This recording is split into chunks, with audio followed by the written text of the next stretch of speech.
We got Jeremy Crawford to reveal the future of Dragonlance, Spelljammer, and more of your favorite D&D campaign settings. I love the future! Earlier this month at Gen Con, I had the chance to speak with Jeremy Crawford, the lead rules designer of Dungeons & Dragons. We talked about a ton of different topics, mostly surrounding the upcoming 2024 rules revision, but I did get the chance to talk about a topic near and dear to my heart, that is campaign setting books.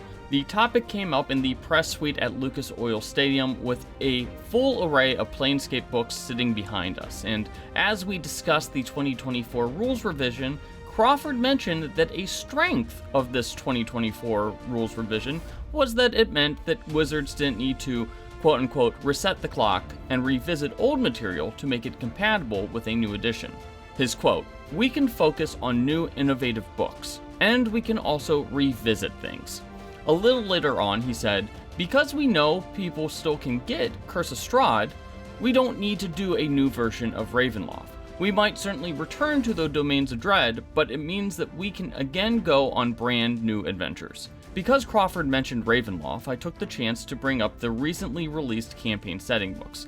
I pointed out that the books seemed to be very popular and asked how they were received in terms of sales.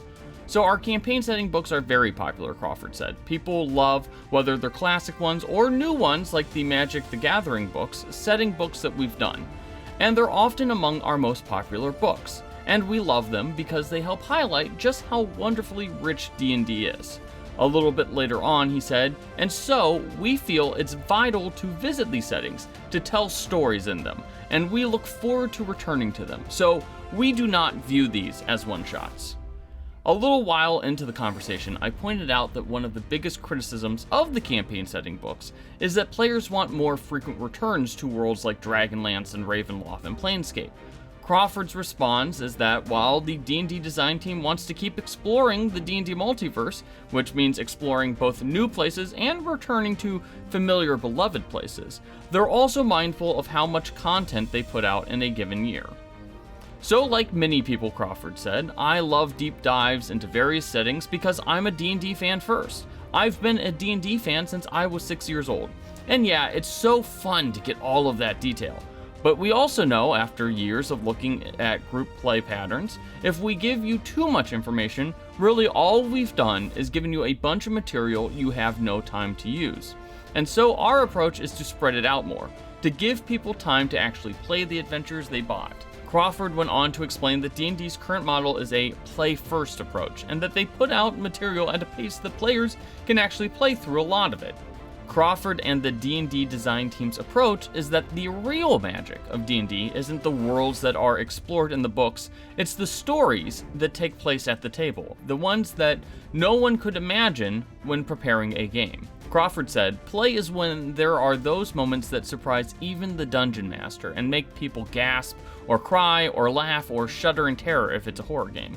And so for us, that's why play is so important, because that is the heart of the entire game."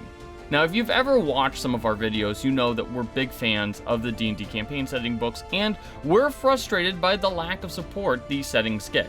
However, we will admit that Crawford's explanation is a good one. 5 rule books a year is a lot of content to get through, and most tables wouldn't even be able to get through those 5 books even if they played every weekend. Now, personally, I think there's probably solutions to this, maybe D&D Beyond or more digital-only source books perhaps, but I'm guessing that they've run the cost analysis on those type of methods and they realize that it just doesn't really work or make sense for them. I guess there's a real delicate balance that Wizards is trying to pull off. At least we know that we're getting more setting-focused products on the way, starting with the 2024 adventure featuring Vecna later this year, which will take us through the entire D&D multiverse, or at least parts of it that we've explored in the past. So what did you think of Crawford's comments? Let us know in the comments, and don't forget to hit those like and subscribe buttons.